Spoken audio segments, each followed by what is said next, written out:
ಮಕ್ಕಳ ಮೇಲಿನ ದೌರ್ಜನ್ಯ ಕೇಸ್ ವಿಚಾರಕ್ಕೆ ಸಂಬಂಧಪಟ್ಟಂತೆ ಸೆಟಲ್ಮೆಂಟ್ ಮಾಡಬೇಕು ಅಂತ ಹೇಳಿ ಯತ್ನಿಸಲಾಗಿದೆ. ಕಾನೂನು ಕ್ರಮವಾಗಲಿ ಎಂದಿದ್ದಕ್ಕೆ ಹಲ್ಲೆ ನಡೆಸಿರುವಂತಹ ಆರೋಪ ಕೇಳಿ ಬಂದಿತ್ತು. ಚಿಕ್ಕಮಗಳೂರಿನ ಕಡೂರು ತಾಲೂಕಿನ ಬಿಸ್ಲೆರೆ ಗ್ರಾಮದಲ್ಲಿ ನಡೆದಿರುವಂತಹ ಘಟನೆ. ಶಾಲೆಯ ಶಿಕ್ಷಕನಿಂದಲೇ ಹೆಣ್ಣು ಮಕ್ಕಳಿಗೆ ಲೈಂಗಿಕ ದೌರ್ಜನ್ಯ ಆರೋಪ ಕೇಳಿ ಬಂದಿತ್ತು.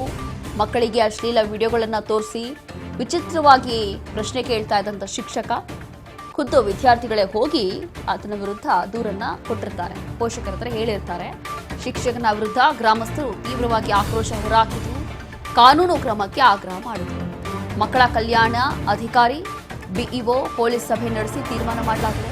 ಕಾನೂನು ಕ್ರಮ ಬೇಡ, ಇಲ್ಲೇ ಇತ್ಯರ್ಥ ಮಾಡಿಕೊಳ್ಳೋಣ ಅಂತ ಹೇಳಿ ನಂದೀಶ್ ಹಠ ಹಿಡಿದಿದ್ರು. ಆದರೆ ಮಕ್ಕಳ ಲೈಂಗಿಕ ದೌರ್ಜನ್ಯವನ್ನ ಇತ್ಯರ್ಥಕ್ಕೆ ಈಗ ತಿಪ್ಪೇಶ್ ಮಾತ್ರ ಒಪ್ಪುತ್ತಾ ಇಲ್ಲ.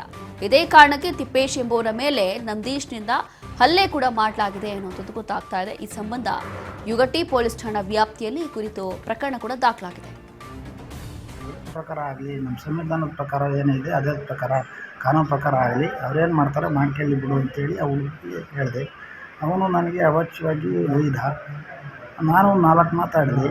ಅದು ಅಲ್ಲದಲ್ಲಿಗೆ ಅವಾಗ ಬಂದು ಅಲ್ಲೆಲ್ಲ ಸಬ್ ಇನ್ಸ್ಪೆಕ್ಟರ್ ಇದ್ದಾರೆಲ್ಲ ಬಂದು ಮಾತಾಡ್ಕೊಂತ ನಮ್ಮನ್ನೆಲ್ಲ ಸಮಾಧಾನ ಮಾಡಿ ಕಳಿಸಿದರು. ಆವಾಗ ಕಳಿಸಿದಾಗ ನಾನು ಮನೆ ಕಡೆಗೆ ಹೋದೆ.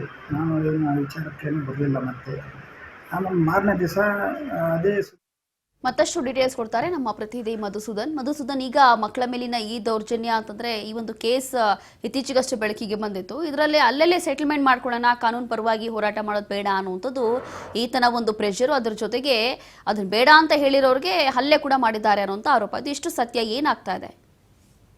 ಖಂಡಿತವಾಗ್ಲೂ ರೋಶಿನಿ, ಏನು 4 ದಿನಗಳ ಹಿಂದಷ್ಟೇ ಕೂಡ ಒಂದು ಪ್ರಕರಣ ಇತ್ತು.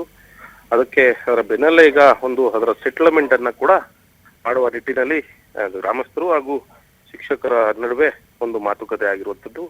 ಆ ಸಂದರ್ಭದಲ್ಲಿ ಏನು ನಂದೀಶ್ ಎಂಬುವರು ತಿಪ್ಪೇಶ್ ಅವರ ಮೇಲೆ ಮಾತಿನ ಚಕಮಕಿಯನ್ನ ನಡೆದಿರುವಂತದ್ದು. ಆ ಸಂದರ್ಭದಲ್ಲಿ ನಂದೀಶ್ ಅವರು ತಿಪ್ಪೇಶ್ ಮಾಡಿ ತಿಪ್ಪೇಶ್ ಅವರು ಸರ್ಕಾರಿ ಆಸ್ಪತ್ರೆಯಲ್ಲಿ ಚಿಕಿತ್ಸೆಯನ್ನ ಪಡ್ಕೊಳ್ತಾರೆ. ಅಂದ್ರೆ ಏನು 4 ಪುಟ್ಟ ಮಕ್ಕಳ ಮೇಲೆ ಲೈಂಗಿಕ ದೌರ್ಜನ್ಯದ ಆರೋಪದ ಹಿನ್ನೆಲೆ ಒಂದು ಸೆಟಲ್ಮೆಂಟ್ ಮಾಡೋಕ್ಕೆ ಒಂದು ಮೀಟಿಂಗ್ ಅನ್ನ ಕರೆದಿರ್ತಾರೆ. ಆ ಮೀಟಿಂಗ್ ನಲ್ಲಿ ನಂದೀಶ್ ಎಂಬುವರು ಶಿಕ್ಷಕರ ಪರವಾಗಿ ಸೆಟಲ್ಮೆಂಟ್ ಮಾಡ್ಕೋಬೇಕು ಅಂತ ಮಾತುಗಳನ್ನ ಆಡ್ತಾರೆ. ಅನಂತರವಾಗಿ ತಿಪ್ಪೇಶ್ ಏನಕ್ಕೆ ಸರ್ಕಾರ ಇದೆ, ಕಾನೂನಿದೆ, ಅವ್ರಿಗೆ ಕಾನೂನು ರೀತಿಯಲ್ಲಿ ಸರಿಯಾದ ಶಿಕ್ಷೆ ಆಗ್ಬೇಕು ಅಂತ ತಿಪ್ಪೇಶ್ ಅವರ ವಿರುದ್ಧ ಮಾತಾಡ್ತಾರೆ. ಮಾತು ಅತಿರೇಕಕ್ಕೆ ಹೋಗಿ ನಂದೀಶ್ ಅವರು ಸೆಟಲ್ಮೆಂಟ್ ಅನ್ನ ಮಾಡ್ಕೊಳ್ಳಿ, ಯಾಕೆ ಕೋರ್ಟು ಎಲ್ಲ ಸುತ್ತಬೇಕು ಅನ್ನೋ ನಿಟ್ಟಿನಲ್ಲಿ ಮಾತಾಡ್ತಿರೋ ಸಂದರ್ಭದಲ್ಲಿ ಯಾವಾಗ ತಿಪ್ಪೇಶ್ ಅದನ್ನ ವಿರೋಧಿಸ್ತಾರೆ, ತಿಪ್ಪೇಶ್ ಮೇಲೆ ಹಲ್ಲೆಯನ್ನ ಮಾಡಿರುವಂತದ್ದು. ಈಗ ಏನು ಎಕ್ಟಿಪೋ ವ್ಯಾಪ್ತಿಯಲ್ಲಿ ಈ ಪ್ರಕರಣ ನಡೆದಿರುವಂತದ್ದು. ಈಗ ಪೊಲೀಸರು ಕೂಡ ತನಿಖೆಯನ್ನ ಮಾಡ್ತಿರುವಂತದ್ದು. ಸ್ಥಳದಲ್ಲಿ ಏನು ಬಿಇಒ ಆಗಿರ್ಬೋದು, ಮಕ್ಕಳ ಅಧಿಕಾರಿಗಳು ಕೂಡ ಹೋಗಿರುವಂತದ್ದು. ಈ ಸಂದರ್ಭದಲ್ಲಿ ಈ ಘಟನೆ ನಡೆದಿರುತ್ತಿರೋದು ಅಂದ್ರೆ ಈಗ ಮುಂದಿನ ಯಾವ ನಿಟ್ಟಿನಲ್ಲಿ ಅಂದ್ರೆ ಮಕ್ಕಳಿಗೆ ಸಂಬಂಧಪಟ್ಟ ಪೋಷಕರಾಗಿರ್ಬೋದು, ಆ ಕುಟುಂಬಸ್ಥರು ಹಾಗೂ ಗ್ರಾಮಸ್ಥರು ಹಾಗೂ ಶಿಕ್ಷಕರು ಏನೆಲ್ಲ ಅಂದ್ರೆ ಅಧಿಕಾರಿಗಳು ಸೇರಿ ಈ ಪ್ರಕರಣವನ್ನ ಸೆಟಲ್ಮೆಂಟ್ ಮಾಡ್ತಾರ ಅಥವಾ ಮಕ್ಕಳಿಗೆ ನ್ಯಾಯವನ್ನ ಕೊಡಿಸುವ ನಿಟ್ಟಿನಲ್ಲಿ ಕಾನೂನು ಕ್ರಮವನ್ನ ಕೈಗೊಳ್ತಾರ ಅಂತ ಕಾದು ನೋಡ್ಬೇಕಾಗಿದೆ ರೋಶಿನಿ. ಥ್ಯಾಂಕ್ ಯು ಮಧುಸೂದನ್, ನಿಮ್ಮೆಲ್ಲ ಡೀಟೇಲ್ಸ್ಗಾಗಿ.